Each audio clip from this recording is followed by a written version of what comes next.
If you're a roof cleaning company and you're looking to grow in 2026, but you're not certain what digital marketing strategies you should be looking into, should you be trying to team up with an SEO agency that specializes in roof cleaning or a PPC agency that specializes in roof cleaning?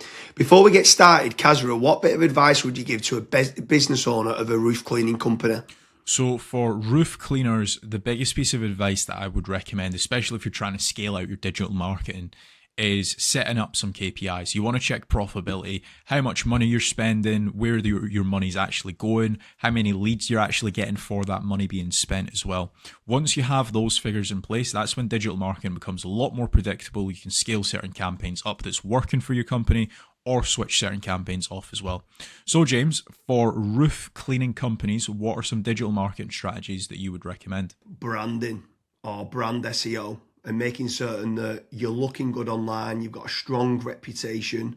I think everything needs to start, the foundations need to start with a positive kind of brand SERP of who you are and what you do. So a SERP stands for search engine results page, and getting that branding right across the board then can lead on to other things of what you can be doing. It will improve your conversion rate on paid ads or social media. Any leads that you get in, the conversion rate would be good. If at the 11th hour, they're going to decide who you're going to go with, branding, I think, becomes very, very important. So I'd say that's the first thing that people need to get right for all digital marketing strategies.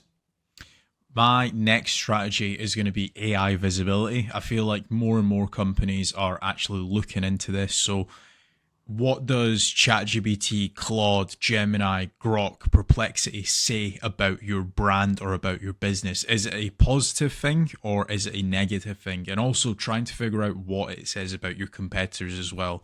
And obviously trying to improve that's really important. Some people call it AI SEO, some people call it GEO, some people call it LLM optimization. But this is going to be a big thing in 2026 and also in the years to come as well. Yeah, I think that's a huge strategy that people need to be looking at with regards to artificial intelligence. More and more people are obviously using AI. The next one for me is filling in the form at FatRank or Promo SEO, which do a commission-based lead generation service for UK companies looking to grow. I think it's important to be looking at your own digital marketing efforts to generate your own leads, but also if you can use some freelancers and outsource some as well, you've got that diversification of leads. So head on over to fatrank.com, fill in the form and see whether they can help you with a no risk supply of inquiries. Promise you'll also do a very similar performance-based lead generation service as well that you might want to fill in the form with there, and just double check whether you can go and get a third party lead generation company to top up and start generating you some leads for your business to grow in 2026. Yeah, and then next on the list is Google Business Profiles, so Google Map listings. This is like local SEO where you basically just try and get more reviews. You build out your Google Business Profile in your local area. Now, there's pros and cons to this. I think the biggest pro is that once it is actually ranking, you're going to be consistently generating leads. However, to get from nowhere, like let's say you do not have a Google Maps listing at all to get it ranking to position number one, the issue you've got with that is there might be, let's say, a 60 or 100 review deficit. And to obviously get those reviews, you need leads. So it's one of those things. It's like the chicken and the egg. I for one just think it's good for personal branding or for branding of your company. So always try and get the Google Maps listing, but you should always know the pros and cons to it as well. Yeah, for certain. If you're in a local area, you want to try and get those local maps listing. For me, you need to be omni-channel and omnipresent. Yeah. I think the next part is SEO in general, so organic SEO. Can you be building up your website to try and get your website ranking better? If you are in local area, you might want to do your service with the area of where you cover. So like plumbing in Manchester, create a page for that. Hopefully then share that on the Google business profile of what you mentioned. But trying to get organic rankings, the amount of search volume that people are out there searching for different services of what you do, or it could be some blog posts that you could be doing as well. There's different strategies on there that you can be doing, but ideally you want good quality content, build up topical authority and try and get some third-party backlinks to power up the site to get those organic SEO rankings. I think that's another big part that you need to be doing as part of your digital marketing strategies in 2026. Yeah, and then the next one, which kind of ties back to what you were saying before, James, is obviously organic social media. Now, organic social media, I think it's more of a numbers game. So try to create good content that your audience would actually view. Like I see this time and time again where I look at brands and they've just published maybe 4 or 5 posts on their Instagram profile and they've not been active for 3 years, right? That's not going to drive you sales. But if you can do how-tos, if you can do guides, maybe you can do before and afters, right? If you can do content like that, that way people will see you on socials and they will actually click to actually figure out more about you, fill in the contact form. The caveat to organic social media, yes, it's free to do. It's not like PPC, for example, but it is very much a numbers game. So you want to be consistently uploading, maybe not every day, but at least 3 or 4 times a week. Yeah, for sure. On the subject of social media, paid social ads as well is massive. I'm a massive advocate of the kind of the dollar a day strategy of what people talk about. So if you are going to be taking the time to be posting every day, like you mentioned there, for organic social media, just spending a few pounds on those posts and boosting it. So getting case studies, any awards that you've won as well for reputation, and starting boosting that.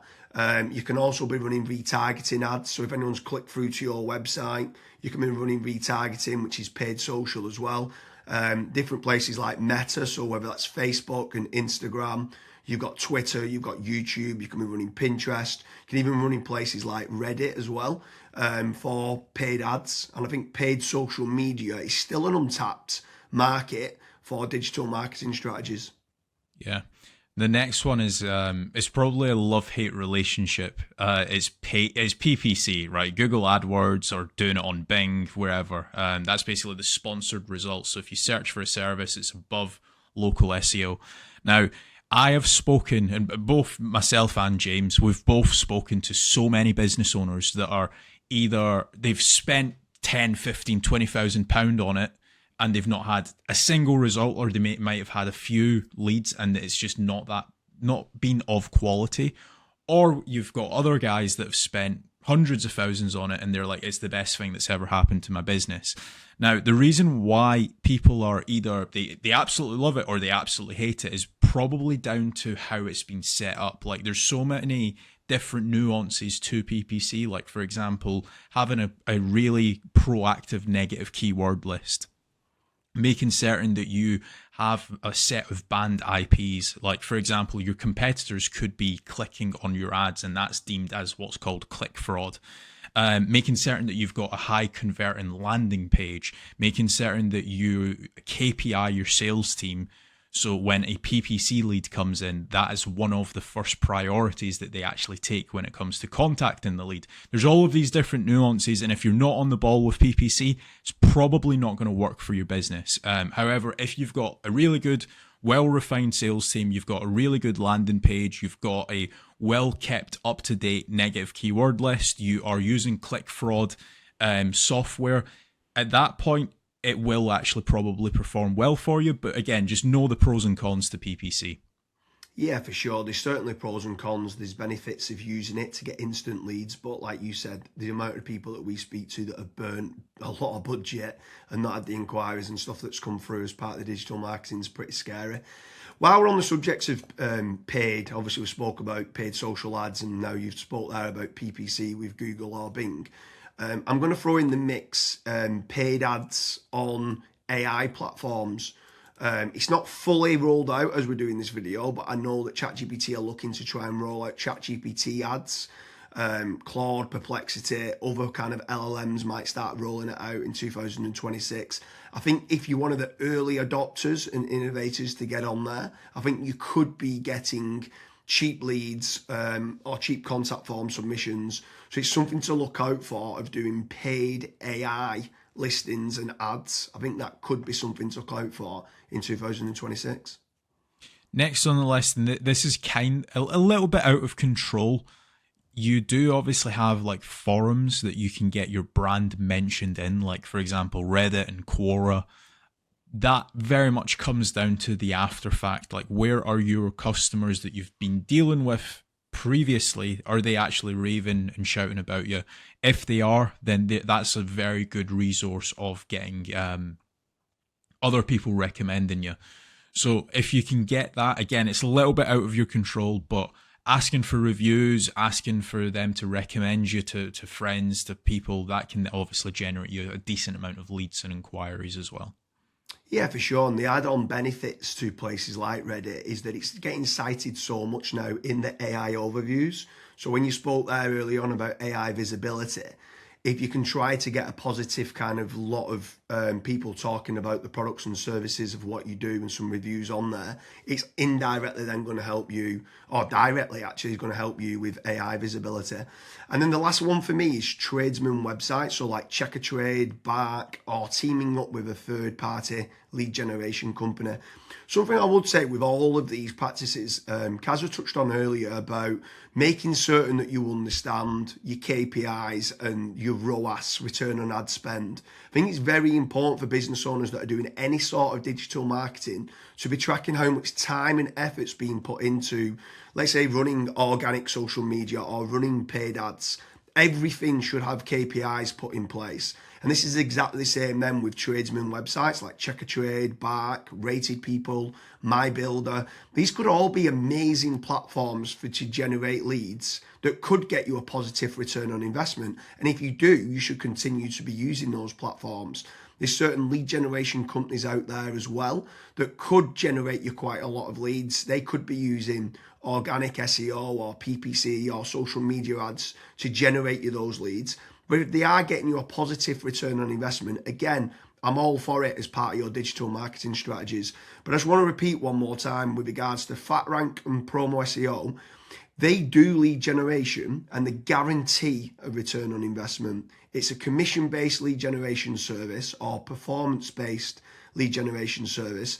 So make sure you head on over there, fill in the form. That could just be one part of generating leads of many. You should be trying to generate your own. You should never have a single point of failure, and you should be trying to get that diversification. But make sure you head on over to Promo SEO or FatRank lead generation service as part of your digital marketing efforts in 2026.